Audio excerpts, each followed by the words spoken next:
Welcome back to my channel, sports fans. Okay, let's get into this one right here. Well, Wojo blows the top off the secret that LeBron James was not wanted on the Redeem team. On the Redeem team. Wow, everybody's talking about this.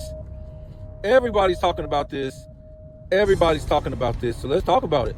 Let's talk about this. And you know what I'm saying? They try to make it, you know, when it came out with the Redeem Team movie or whatever that was, try to make it seem like they all were cool with LeBron James, right? They all were cool with LeBron James. And look, this is what I'm going to tell you.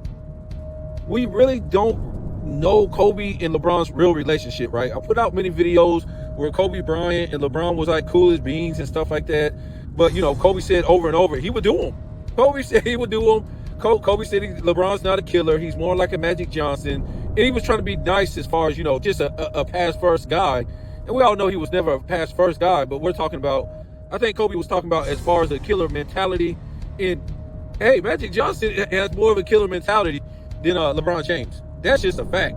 Give me Magic Johnson in a clutch over LeBron James. Give me him. So I really don't know what you really want to call LeBron James, but Kobe said he's more like a, and I heard this many times from Kobe Bryant, you know, they said a lot of stuff back in the day that they didn't know, like certain things were going to come to fruition later, and how the media would change their tune, how LeBron James' career would, you know, end, or, you know, how it would unfold later on, right? Kobe was saying stuff in 2009, 2010, 2008 about LeBron James, and he wasn't saying nothing mean. He wasn't saying nothing, you know, insulting about the guy, because, you know, LeBron James did have game. I put up stats of Michael Jordan's first 7 years. Was it 7 or was it 9? Oh, yeah, it was 7 because LeBron James. I only went to 7 because LeBron James ended up leaving Cleveland, right, after 7 years. So I did the first 7 years, and their numbers was real great. They were basically on par with each other. I think LeBron, of course, might have averaged like a half a rebound more, and, you know, maybe one assist and a half, assist and a half more than Michael Jordan. But the glaring thing was Michael Jordan, of course, just killing LeBron James in points. I think they were like, woof, like 5-6 points apart, which ain't bad. LeBron was still at 27 points. That's still good. So LeBron James was a good player in Cleveland, but we also have to remember, people who know the game of basketball, and, you know, we didn't joke around when it came to competitive basketball back in the day, right? And when I say we don't, you know, kid around and play around with what was real back then, there were dudes not even making the NBA, and, you know, that's coming out of college that could make this NBA today easily. That could make the 210s NBA, right? Guys who didn't make it in the 80s, the 90s, the 70s. So if the game was played then like it's played now, it would be a joke. Anybody could make it. And we really won't have the legends that we have today, right? The legends of yesteryear, they won't be heard of. They won't be allowed to play in this game, right? Because in this game today, everybody has to play the same. You can't be unique. You can't be different. You can't run no different style of offenses. You can't play defense. You can travel. You can carry. You can't be coached. The coach can't coach the team.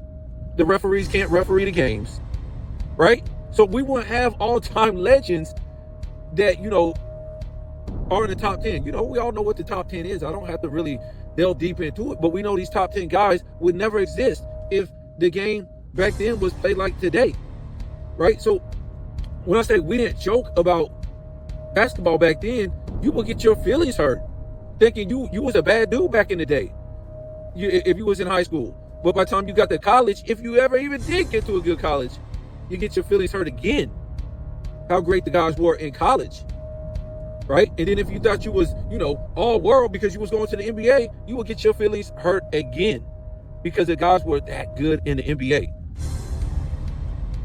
So, you know, I don't mean to try to get off a subject, but let's get back on subject with this, you know. And I just think Kobe, you know, said a lot of good stuff about LeBron James, because I know he meant it. I know they were good friends, whatever like that.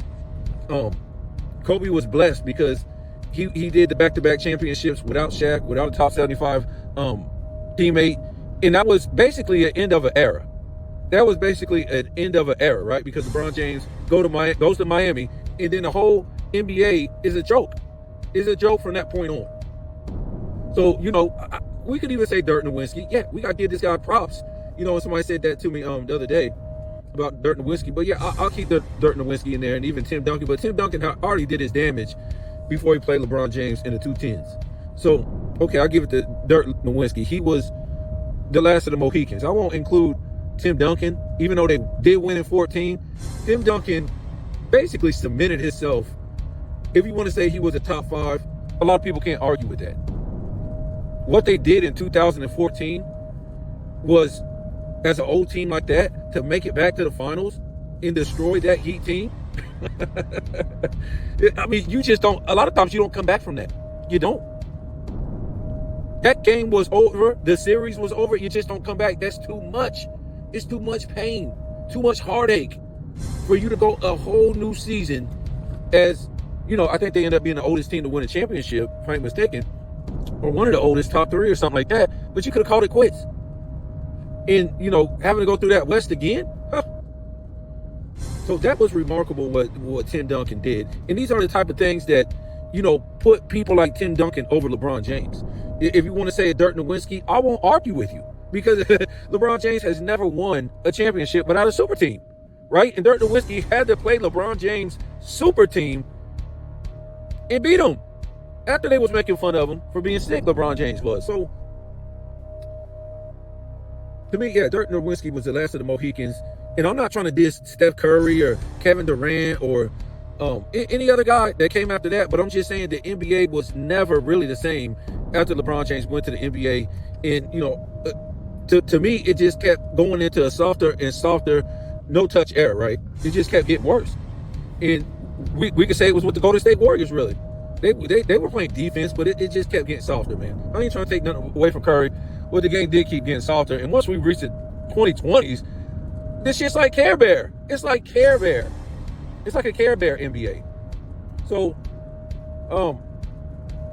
LeBron James on this Redeem team, and he basically needed the leadership, the will of Kobe Bryant, right? To get these guys in line, straighten them out, and things like that. When we say that, okay, did Kobe Bryant lead them in scoring and rebounding and, you know, assist every game, all this stuff? Kobe wasn't there for that, right? Michael Jordan wasn't there to lead the dream team. Michael Jordan was there for leadership. Even though those guys weren't on a Redeem team, they didn't really need leadership or nothing like that. But you gotta understand, when Michael Jordan went to the Olympics in '92, this guy was coming off of a repeat, right? A repeat. So it ain't like he had to come in there and lead them or do anything much. One of these guys, especially, they never won a championships. The Charles Barkley's, the Karl Malone's, the John Stocktons, the who was it? David Robinson. Just about every guy on that team never won a championship except for Bird and Magic. The rest of these guys, I don't think ever won a championship. So he wasn't really, you know, worried about getting these guys, leading these guys to a gold medal. He wanted, you know, everybody to experience everything evenly, right? He wasn't trying. It wasn't like Kobe that was trying to come in there and show them leadership. And listen, in 2004, they made up every excuse for why LeBron James, it wasn't his fault that they lost in the Olympics. Now, was it fully his fault? No. Was it half his fault? No. He was just a young kid coming out of high school. But the way they promoted this guy is like he was supposed to start on that team. He was supposed to be that good. That good. And what I want to tell you too is, because we don't went over this, you know, the international players got better. We heard this in the last the FIBA in the 23, and we heard this about the Olympics when they were barely beating these Sudan and, you know, Serbia and all these teams, right? France. So what we heard was these guys, these international players got better. There's just so many international players in the league. Okay, that don't mean they're all-time great. You have, and when we were able to break it down and really look at the numbers and look at the players and all this stuff, most of these international players, remember they said it's so many, it was just out of hand, right? Compared to how many was back in 92, back in the NBA 92. So when we looked at it, it was a bunch of nobodies. It was a bunch of nobodies for the most part. It was only 1% of them, if that, was even superstars. Even superstars. Superstars or stars. That's it. 1%. A lot of them was like on year contracts, was in the D League, G League, whatever that's called. That's what they were in. A bunch of nobodies, right? So what we start to find out that the NBA started to let a bunch of nobodies in the league. They'd rather have a bunch of nobodies than American players. And to me, what it sounds like is that their farm, it's not a farm team, but they're getting players on the cheap from international players on the cheap, like MLB. They started the Caribbean farm teams. They said, no, we're not going to pay Americans $1 to $3 million a year in our farm teams before we bring them up. So we just started a Caribbean League farm team, and we'll pay them $50,000, $75,000, $100,000, whatever. It's cheaper than what we would have to pay Americans. So, and then what they start doing, hey, Michael Wilbon, tell this lie. Stephen A. Smith, tell this lie. So they start telling all ESPN people, I think I heard Chris Broussard say this nonsense. Just all these dummies, right? They said, because, when a black players start disappearing, they was like, well, what happened to them? What happened to the Ken Griffey Jr.'s? What happened to the Bo Jacksons and the Deion Sanders and the Tony Gwynns and the Joe Carters and the Kirby Pucketts and the Sheffields and the Andre Dawsons and the Ricky Hendersons and the Darryl Strawberries and the Dave Hendersons and the Barry Bonds and the Bobby Bonilla's? What happened to the black players? All-time great black players. What happened to them? This is what the media told you. I couldn't even believe it. As a guy grew up watching these guys play, as a person who played baseball growing up and watched baseball in the 80s, 90s, maybe early 2000s, this is what they actually told the media. The black players, they don't play in MLB because they're gravitating towards basketball and football. I said, what is this? They're gravitating towards football and baseball. The American players or black players in general. I said, what? So in the MLB, where black people were naturals at this game, they made, I wouldn't say made, but they got black people to leave their Negro leagues, just like any league they ever had, right? Made them leave the Negro leagues. Basically begged them, but they switched it around and said, oh no, black players want to come to the MLB, because of the pay, because of this, because of that, right? No, Negroes were sitting there balling out in the Negro leagues. They didn't need the MLB. The MLB needed Negroes to make it exciting. Okay? If you don't believe me, look at the MLB today without Negroes. Yes, you got some good Spanish players, but they can't sell the game. They can't speak English. They're not the American culture. They can't sell you Nikes. Ken Griffey still has the #1 selling baseball shoe to this day. They can't sell the game on McDonald's commercials. They can't sell you the game on any commercials. Nobody wants to watch this. And it's not because they're not good players. To me, they should have kept the black players and the Spanish players. You would have had a Super League, you dummies. But, so the Negroes, what do you want to call the word? Can't think of the word. But they pretty much got rid of their leagues to come to the major leagues. Because they could do everything talent-wise and skill-wise, well, let's just say skill-wise, as far as just as well or better as the white players. The thing is, the black players were more athletic and faster. So that's why I think it was 80-year head start, if I'm not mistaken. White players had in the MLB, and black players own half the records, and these Spanish players will never break those records. And I nothing against Spanish players. I think it was good, like in the 90s and stuff. It was a good balance. You had white players, black players, Spanish players. It was nothing wrong with that. It was a balanced league. There's nothing today that tells you that Spanish players have made the league better. It's the least watched, nobody watches baseball now. Anyways,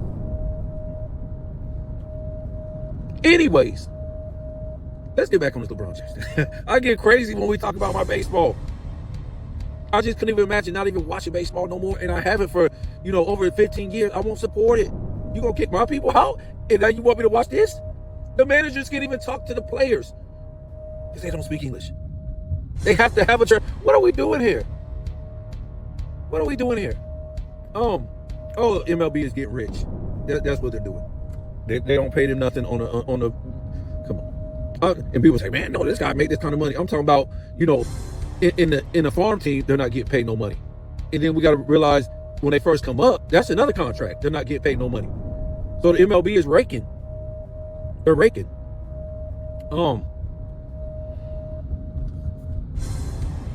So where was I at? I want to say I was at, no, I wasn't there. Anyways, I'll find it. If there's a will, it's a way. I'll find another way to get back into this, right? So in 2000, I think I was around there. About 2006, LeBron James. No, what we were talking about in 2004. So in 2004, yes, okay, he didn't have to start, and he didn't have to be the best player on the team, and it wasn't exactly his fault that they lost. But they were telling us that this guy was all-time great. He was the biggest talk coming into the league, the most hype, all this stuff. And let's remember, at that time, this league has gotten weak. This ain't the 90s. This ain't the 80s. This ain't the 70s. The league had got weak. And not only that, it had got really unbalanced on the East and West. Just everybody was sitting in the West. And to me, that kind of hurt the NBA ratings to me when Michael Jordan left. And that 90s era was over, and they started to lose the ratings. Even with Shaq and Kobe doing that three-peat, the ratings were still going down because everybody was on the damn West. All the great players were on the West. They were on the West. So it was like no balance. But we all know that most of the population is on the East. So we really didn't have nothing to cheer for over here in the East because all the great players were over there in the West. And that's how great Michael Jordan was. We always say this. They always say, oh man, blah, blah, blah. They always talk all this nonsense. And we can say yes. In the second three-peat, Michael Jordan didn't play the competition that he played in the first three-peat as far as the East. More of the competition was out West. But you got to remember, the East, when Michael Jordan retired, was unable to beat the West. Right. It was unable to beat the West. The Patrick Ewings, the Shaqs, they was unable to beat the West. Michael Jordan comes back and beats the West 3 times in a row. Listen to this now. Listen, LeBron fans. Michael Jordan retires again. In the East, fails to win against the West for, what was it, 5 years. 5 years, the East could not win. It took that great Pistons team to finally beat them in a kind of Lakers team that was, they weren't on good terms, right? And we all know Gary Payton. I wouldn't say he was old, but he had some miles on him. We all know about Karl Malone. He was all busted up, and then we had Shaq and Kobe and disarray and stuff like that. So it took Detroit for not that they're not an all-time great team. They're an all-time great team, but I said it took all that for them to beat the Lakers. That should not happen. That should not happen at all. That was one of the biggest upsets of all time. But I'm just trying to tell you how great Michael Jordan really was. The East was in limbo. It was in limbo against the West. It was and Michael Jordan was doing this stuff on fumes. Michael Jordan won a three-peat on fumes. Had one of the greatest final series of all time, right? In 93. Bro, that's on fumes. That's coming off of a repeat, coming off the Olympics. And now you're on fumes going back to another finals to win. At that time, Scottie Pippen won, well, never, but I'm just saying, Scottie Pippen wasn't considered as a top 75 at that time, or my fault, top 50. In my eyes, no. And Scottie Pippen wasn't another team's #1 franchise player, nothing like that. Scottie Pippen never came close to winning an MVP or Finals MVP. I'm not going to try to say he wasn't good in that series, but Michael Jordan was the best of all time in a playoff series, right? The best of all time to this day. So Michael Jordan did that on fumes in 93. And then ran another three-peat on fumes. Coming back from a retirement, you ain't even supposed to come back and win 2. We know he lost, that first year he came back. But I'm just saying, after playing the full season, okay, Mike got 1. Mike ain't supposed to get 3 against that West that the East couldn't beat. The West that the East couldn't beat. So, I'm sorry, guys. I'm sorry for, understanding and knowing and acknowledging and, NBA history, right? You don't even need all this. You don't need stats with this. We didn't have stats back in the day. We had greatness because greatness always came through. And even if you didn't win a championship, there was no excuse. You was just a great player. As long as you showed up and showed out, yeah, you got beat. That don't mean nothing. As long as you showed up and showed out, you was good. You was good. And LeBron James would have been good too if he would have just took the right path. Yes, he would have got his ass kicked a lot of times because he's not a leader. He's not that, folks. He's not a complete basketball player, right? He's not that. He's a wannabe complete basketball player. And not saying he couldn't have been. Yes, he could have been. He could have been, but he didn't want to sacrifice. He didn't want to sacrifice. He looked for easy ways out. I wouldn't be surprised if he went to the commissioner and said, oh, we got to get rid of hand checking and blah, blah, blah in 2005 like they did. Right? He didn't try to, play with the same team. I'm not going to try to say, every superstar kept playing with the same team. But at one point, you got to try to find a way to play with the same team, especially if they're getting you to the promised land or almost to the promised land. So you just need to tighten up a couple of screws, not keep coming back with the same, keep coming back with a different team every 2 years. But again, he didn't want to sacrifice. He didn't want to, somebody that big, he should have had a post game. He should have been dominating on the post. He should have stopped trying to play this fake perimeter game that he don't have. If you're going to be a Tracy McGrady or, I'm not trying to compare size, but I'm just saying, if you want to be a shooter, if you want to be a Michael Jordan or Kobe Bryant or, Tracy McGrady, some of the great shooters, Allen Iverson, you got to, even James Harden is a better shooter than LeBron James. Steph Curry, Ray Allen, the good to great shooters, right? Larry Bird. If you want to be a perimeter player that handles the ball and does that, you got to work on your shooting game. He didn't want to do that. He wanted to be a perimeter player that charges to the basket with physicality. And let's take out defense. So, I'm going to try to stay on subject. I'm sorry, guys. Anyways, so in the 2004 Olympics, they said he was the chosen one. They said he was all that, blah, blah, blah, blah, blah. The fact is, they wouldn't even let the guy play. They wouldn't even let the guy come off the bench. This is how bad it is with this guy. How much of a liability this guy was. I don't know who the coach was for that Olympic team. But he was so bad, they wouldn't even let him come off the damn bench. Barely. And come off the bench and barely get any minutes. That's how bad he was. That's how bad he was as a shooter. I don't know what else to say. They should not have lost that anyways. I'm not going to put that on LeBron James because they lost in 2004. But the fact that they won't let this guy play is even worse. It's even worse. It's even worse.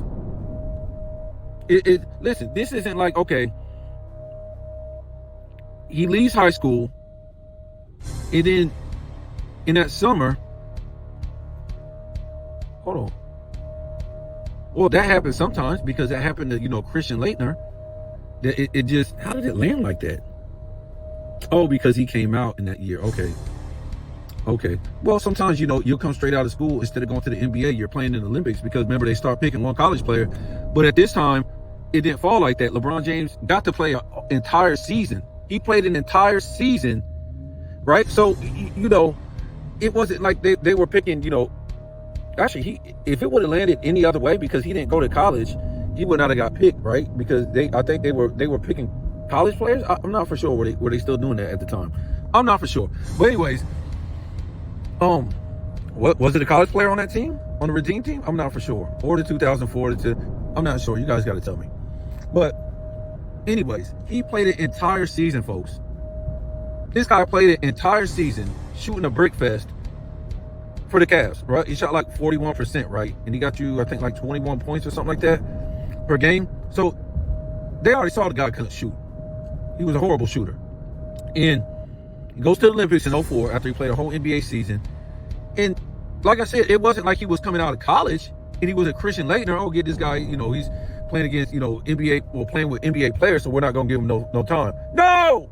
This guy played a whole season starting and breaking it up. And they wouldn't even let him in the game. The next year, 2005, started a whole season again, didn't make the playoffs again. He shot a little bit better. I think he started finding out he's not a perimeter player, so it was more dunks and layups. So in that offseason, I think that's when they changed the defensive rules completely. Something we had never seen before in the NBA. Even Kobe said he didn't like it. And he was able to do more dunks and layups than he ever did in his life. with that being said, like I said, he didn't make the playoffs. So the next season, I think he gets a little bit better. They do make the playoffs because the year before that, they only missed. They were tied with somebody. I forget who it was. They was tied with somebody the year before. That's why they didn't make it in his second season. But you got to remember, they lost 19. What was it? I want to say 19 out of 30 games after the All-Star break. It was crazy, and they ended up tied with another team that had the tiebreaker or something like that. So that they didn't make the playoffs that year. But the next year, they did make the playoffs, and they were a decent team. And that's that year they got beat by Detroit. And actually, he took a 3-2 lead going back home. And that's a Detroit team that still had Ben Wallace. Detroit team still had Ben Wallace. So it's a pretty good, decent team because I guess, weren't they a year? I want to say they were a year removed from beating the Lakers, if I ain't mistaken. Hold on now. No. Because the Spurs had just won a year before that. 2005. Who won two? Okay, yeah, they won. Yeah, the Spurs had just won. They beat the Lakers in 2004. So, like I was saying, he took a 3-2 lead going back home. And when you go look at his percentages, you just like, wow, you can't believe it. This guy shot a brick fest, all these turnovers in games 6 and 7. He took that Detroit team to game 7. I'll give him props for that. And he had a good team, but he pooped his pants the last 2 games. So that was in 2006 playoffs. That same year, but in the summer, they go play in the FIBA. You got to get back. Got to get right. Got to show these guys when we see you in the Olympics in 2008, we ain't having it. We ain't having it. Well, guess what? The international plumbers weren't having it. Oh, that's what I was going to tell you. I got off subject on the baseball thing.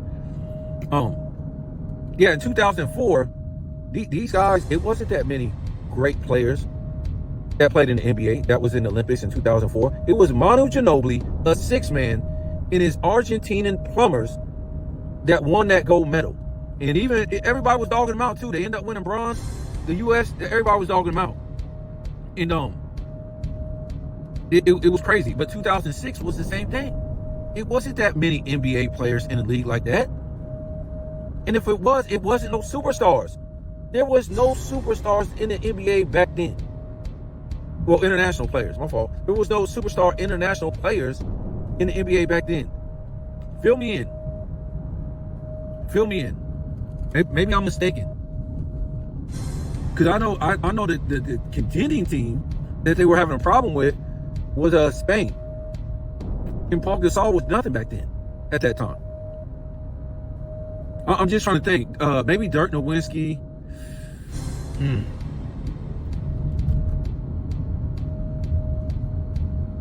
Dirk Nowitzki. Oh my goodness, I can't think, man. Dirk Nowitzki. I guess you could say Steve Nash. Was it Steve Nash on one of our Olympic teams though? Oh my God, Steve Nash.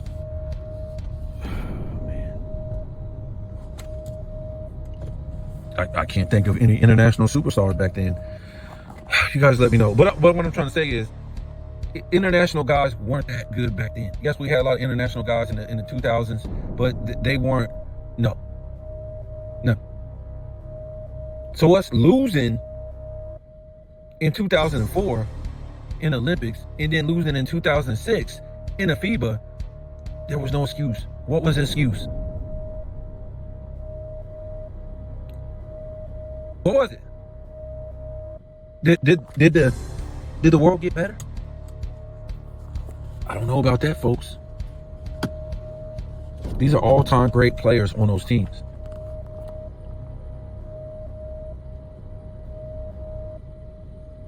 And I don't believe the international players in the 2000s will get beat by the international players of today. I just don't. I think we done, for the most part, made a lot of these guys, these international players today, superstars without even earning it. They're superstars without earning anything. With no defense played on them. Allowed to carry, travel, whine, play no positional basketball. This is what they have earned in the LeBron James era. They ain't earned nothing. they earned as much as LeBron James has earned, a free ride. That's about it. A free ride. So, of course, they get smoked. And they got beat by, was it Greece? I want to say they got, what? No, it wasn't Greece. Who they get smoked by in 20? It was, oh man, who was that? Was it Greece? I forget who it was. But they got smoked in 2006 FIBA. You know what's interesting to me about LeBron James' career? It is, I don't like to say things like this, but it just always just happened that this guy is always losing when he's favored, or he's always losing when you wouldn't even think there's no way that it could happen. No way. The things that happen to him aren't things that's supposed to happen, being we have all this hype behind how great he is. And try to ignore what I'm gonna just say. Just try to ignore it. But does it seem like some of this stuff is happening on purpose? Could some of this stuff be happening on purpose? And you say, huh? And that's what I say. I say, huh? But what's the odds? What's the odds of all this stuff always happening that ain't supposed to happen because the hype is behind it, that we're told the greatness is behind this? And sometimes it's not even just losing that seems kind of fishy and weird and strange, but the manner in which he loses is just weird. Give you some examples. So we know about 2004 Olympic team. How the hell did they lose it? And I know he was a rookie. I know he had nothing to do. Just saying he was there. 2006, the FIBA. This guy's like scoring 30 points per game in the season. In that 2006 season, he put up like 26, and you know, Chris Paul is just coming in on into his own, and then you got, you know, the Chris Boshes and D Wade just came off a damn championship and a Finals MVP. Carmelo Anthony's out there balling. Some of these guys is averaging like 25, 27, 28 a game. LeBron James is putting up like 30. How do they get third place?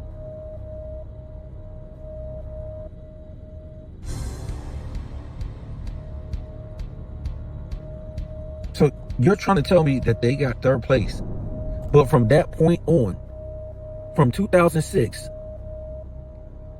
when they got the third place bronze medal, I'm supposed to take this NBA serious? I'm supposed to believe when they're struggling to be international plumbers with no superstars on these teams, I'm supposed to take the NBA serious as far as how good these guys are? Even when Kobe came, they had to play Spain down to the damn wire with no superstar on Spain's team. So why are these guys so good once they come back to the NBA?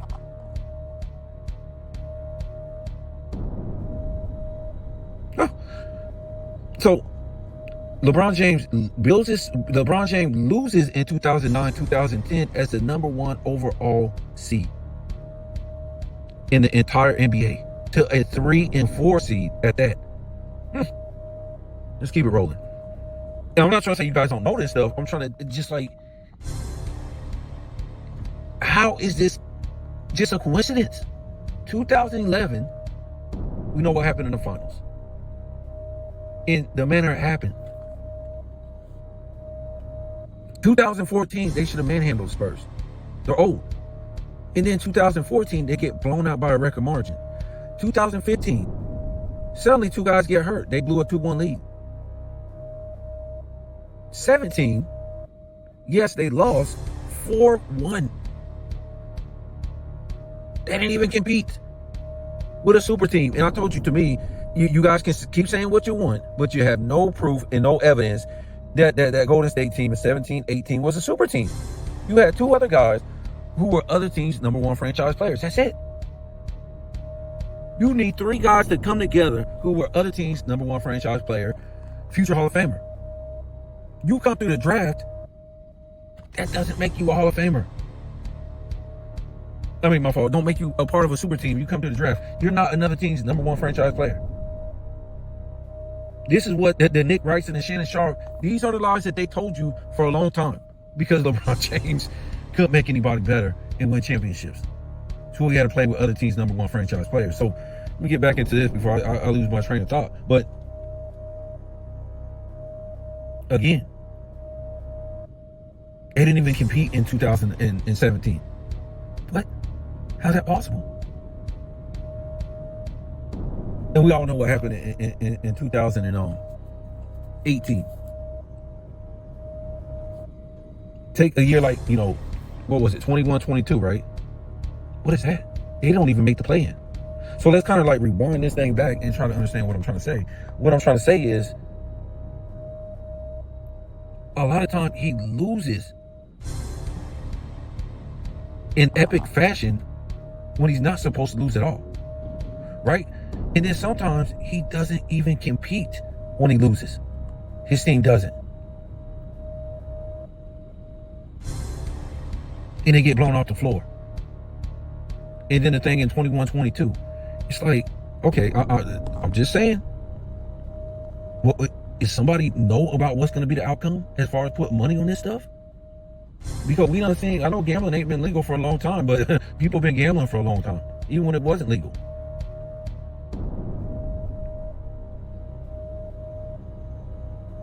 So either this guy just has the worst luck. I mean, how can you get that far to the top though, and always fail? I don't understand that. How do you get to to the top that many times? The media is behind you that much, and you always fail. How does that make any sense?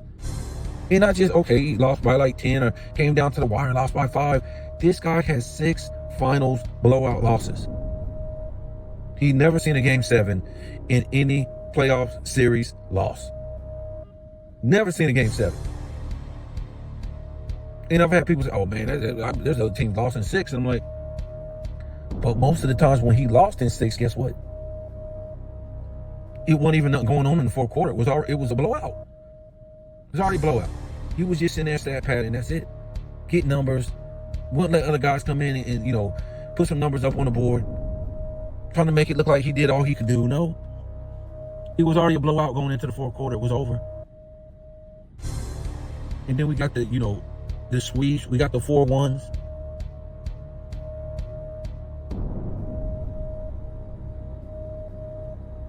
He never lost in a game 7 to where it went down to the wire.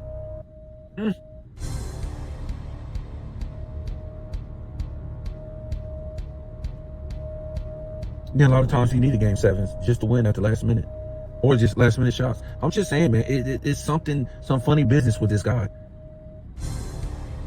And when I look at his temperament now, how in those press conferences when he loses, going all the way back to the 2000s, going back to the 2010s when he was losing, it's all like oh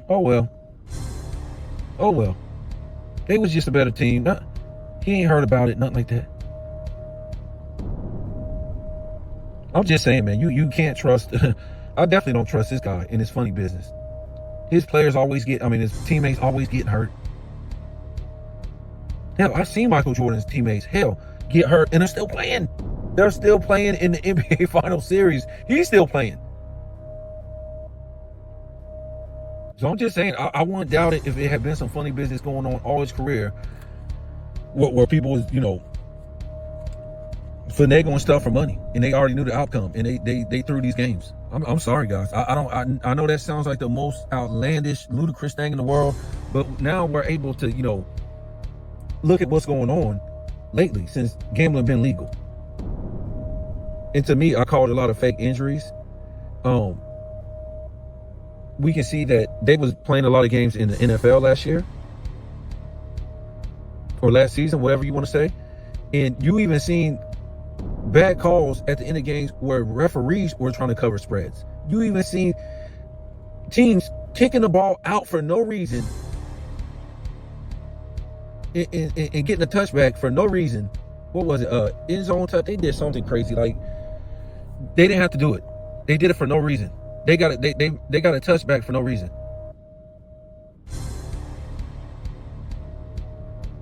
They did something like ran out of. Yeah, I think the kicker ran out for no reason. They were up.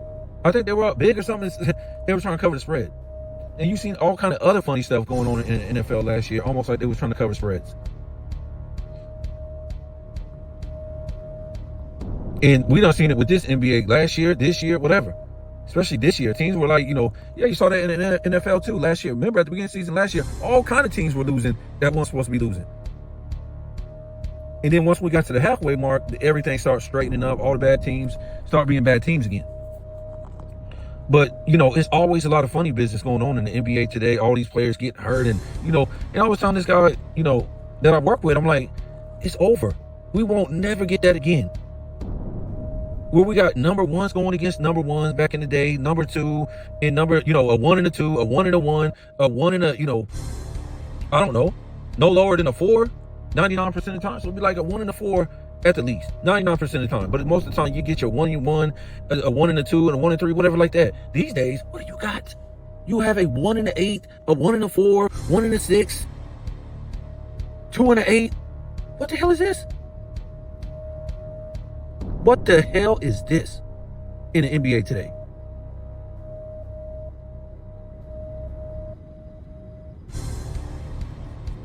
Oh my God. At least, okay, say back in the day, you had like, in the 80s, maybe a 4 snuck in there or something like that, but you had all-time great players on that team.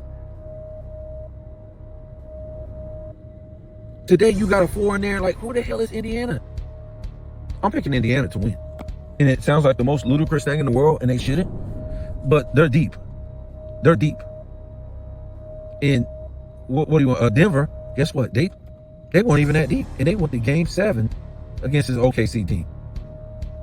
And had a chance if Joker didn't even show up. He didn't show up. And this is the stuff I'm talking about, guys. So when I talk about LeBron James, all those things happening the way they happened to him, and I'm talking about, stuff being fixed, it's not far-fetched for me to believe with these guys.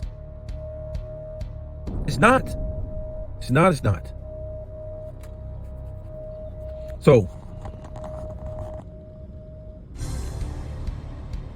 I don't know if this is a real story with Wojnarowski coming out with, because to me, it doesn't really damage LeBron's rep. It doesn't. LeBron James, if something like this would damage his rep would have been damaged. I don't know, was this 2025? It would have been, his career, we wouldn't be talking about him at least past 2018, right? When he was 3-6, 3-6. This guy done fell so many times. People done exposed this guy so many times, in and out, out and in. And guess what? His name is still back in people's mouth. Guess what? He still wins. Guess what? ESPN ain't exposing him. Fox Sports ain't exposing him. The people that would really put a halt to his career, they're not exposing him. They're still running around telling you that this guy's all-time great. This guy is the second greatest player of all time. This guy's doing stuff nobody never did. The ESPNs and Fox. So as long as he's got them, he wins. Because they're the big network with the credibility. Supposedly. I don't even know who they are, really. But to people who don't know sports, they might think that these people are telling the truth. So you have that behind LeBron James. Him being a baby, him disrespecting people while he was playing with the Redeem team, him being babysitted by Jason Kidd, I guess that doesn't put him no further down than what he was. Actually, it boosts him up because he gets to get talked about again. So he ain't losing on this. He actually won because it's a real big story.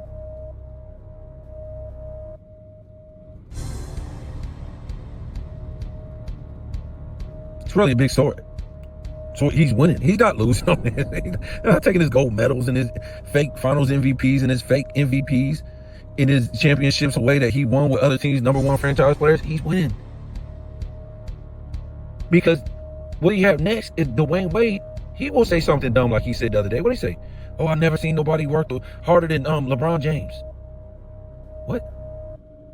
I've never seen nobody work that hard in practice as LeBron James. Like, what? And talking all this good stuff about LeBron James. Like, these guys are confused. You just exposed him that he needed to build a super team to beat Kobe. Now he's the hardest worker you ever seen. These guys flip-flop, man. That'll let you know you can't take the NBA serious. The NBA, and I always say, it became a league of 95% entertainment when LeBron James went to the Miami Heat. Right? It was no outrage from the coaches around the league, the owners, really not the players. They said, okay, let's do it. We got to do something because we're losing ratings in our league. Right? And they knew if LeBron James played Kobe, they already knew. What would they have in the future? Well, they won't have too much after Kobe left. If they didn't let LeBron James build a super team, they won't have too much left. They might have had the same thing that they've been having in the 2020s, a different team winning. And I was saying that this morning.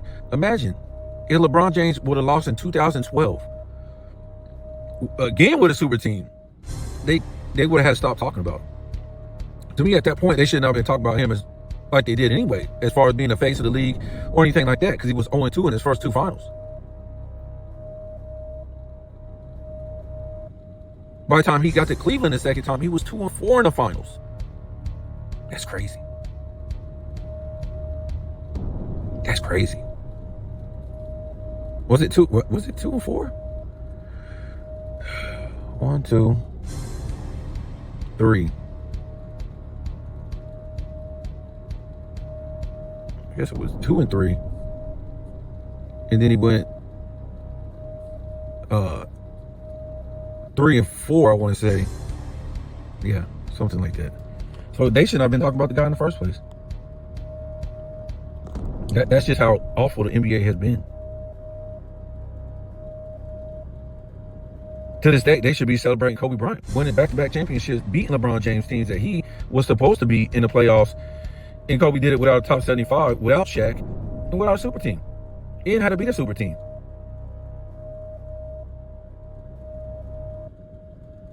I mean, so you could put everything aside. I mean, what Kobe did on that back-to-back, and Kobe did he went to 3 straight finals out the West. I already told you, we went over that Kobe, that period right there where he won MVP in 2008. No. I think it was 2007. He came back. They won the FIBA, so he brought back gold. Right there, something LeBron James couldn't do. He brought back gold in the FIBA in 2007. 2008, he won the MVP, went crazy, scoring like hell. Went to the championship, and yeah, he lost. Even though Biden was hurt, but there's no excuses. Nobody uses that excuse for Kobe. Oh, Kobe should have won 3, but they don't use that for Kobe because Kobe still came out of it with greatness, right? The next year, 2009, goes back to the finals and beats the hell out of Dwight Howard, something LeBron James couldn't do. That Orlando Magic that not only beat LeBron James, and LeBron James was the number 1 overall seed, but Orlando ended up beating the Celtics that year too. Celtics just coming off championship, and Orlando beat them in the playoffs and beat LeBron James, and then Kobe beat him. So and then 2010. Oh, my fault. It's so much stuff crammed into that time. I forgot about the gold medal. Yeah, Kobe Bryant brought back the gold medal after he lost to the Celtics.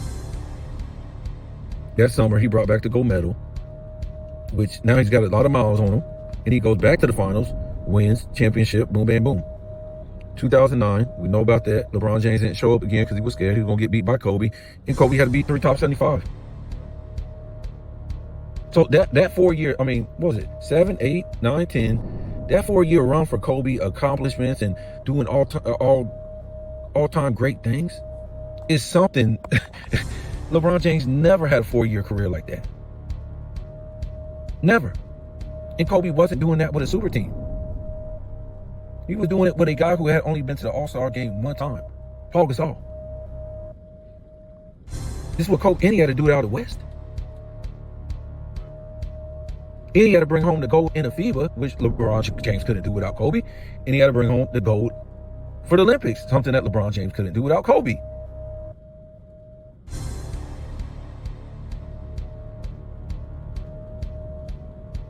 So again, the 2007 and 2010 is just incredible for Kobe. I don't think no player really had no stretch like that ever. No player. No player, no player, no player. So from all those years, 2004 to 2006, while they was pumping all these players in the NBA, telling you how great they was, and they was losing, and they was failing, they was getting beat by these international plumbers, Kobe was like, okay, let them pump them, let them have them, but they ain't doing nothing. They ain't doing nothing.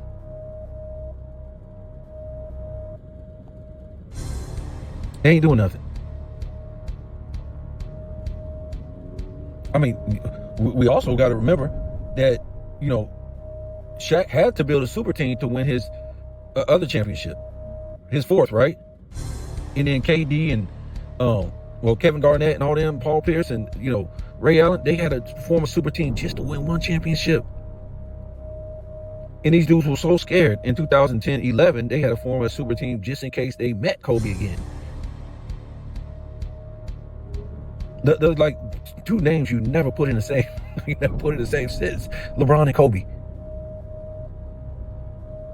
The only thing that stopped Kobe from winning, maybe 6-7 championships is that it wasn't too many guys in the 2000s or the 2010s that had the mindset that he had. Kobe had a 90s, 80s, 70s, old school mindset. It was basketball first. It was winning first. It was being competitive first. It was working on your fundamentals and your skills and all that stuff first. So when, you meet some of these guys that end up going into the 2000s, they didn't have that. They didn't have that. Not all of them. I wish Dwayne Wade would have paired up with Kobe, but Kobe's not like that. Kobe ain't, he wasn't that type of guy. He wanted to be up there in the GOAT debate. But once, he got so far, he was like, fuck it. Oh, they allow LeBron James to build this super team and all these other guys building super teams. Well, I'm out of my prime too. Come on, Howard, come on, Nash. The only problem was they was all beat up. And he was starting to get beat up too. So, Kobe Bryant, man, he just, and his fans, oh man, you hate Kobe Bryant. I'm like, man, I love Kobe Bryant. All time great. And that's why I put him where he is. He's number 4. Like I said, we got to think about overall career and what, some of these guys, how skilled they were as a player. Like the Wilt Chamberlains, we ain't just talking about championships, or LeBron James will be up there. We're talking about on-court greatness. For you to lead a league in like 3 statistical categories is insane. To do 2 statistical categories is insane. This is what Bill Russell and, Wilt Chamberlain was doing. These type of dudes. Type of thing. Oscar Robertson was doing, all these guys. He's not in my top 5, but the stuff that Michael Jordan did, the stuff that Kareem did, 2-way player, and he had all the statistical titles to prove it. Yeah, but I do got Kobe 4. I go by career. I don't go by a one-on-one player. If we're doing that, we probably could put Kobe number 2. But that ain't how you judge your top 10. You base it on everything. You base it on a career period.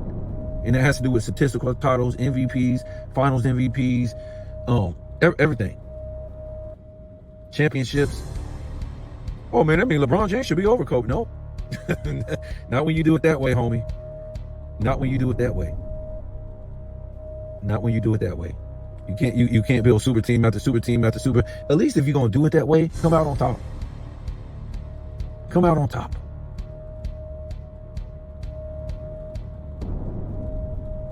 When you don't build a super team and you come out on top, that's where the money is. That's what makes an all-time great player. And you got to have To us basketball fans, we don't think LeBron James is highly skilled as a passer, as a shooter, as a rebounder. We don't think that. We just think he put up stats. That's it. Easy stats in a stat happy era, and empty stats. He can't grab you them rebounds when it come down to the clutch. He can't score you those buckets from outside when it comes down to the clutch. He can't make that magic assist in the clutch. And we ain't talking about just in the last seconds. We'll talk about the last 2 minutes, 3 minutes. Put a team on his back when it counts. In big time games. We done seen Kobe do that in Magic and Jordan and all these type of guys like that. Wilt Chamberlain. We done seen it with Bill Russell. Bill Russell winning all these game sevens, winning championships that he ain't even supposed to win. He wasn't favored.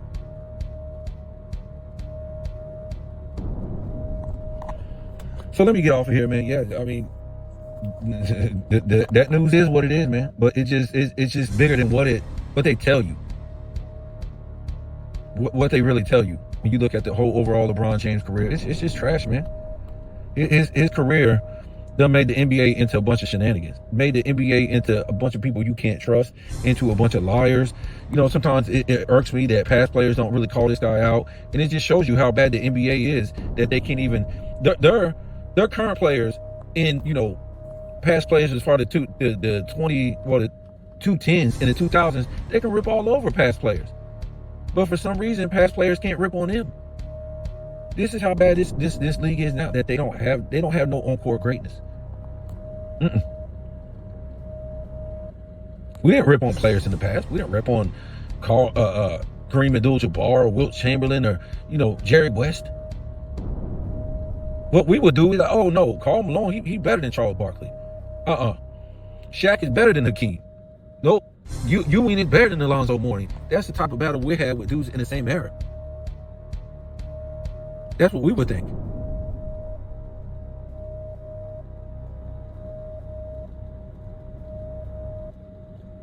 We would think about real competition, guys playing in the same era. We won't piss on other eras. Say, hey man, look at this dude's shoes, man. Look at the way he dressed. Look at the way he walked, man. Look at the way, he getting up and down the floor.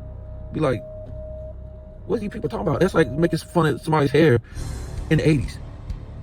Or the way they dress in the 80s. But when you listen to the music, it was the greatest diverse musical era of all time. The 80s music era can't be touched. It's not even close. It was diverse. This era is like so damn one-dimensional in the 2020s. It's like, what the hell's going on? And this is how basketball too. It's like one-dimensional. Like these dudes is playing in a box. So tell me what you think.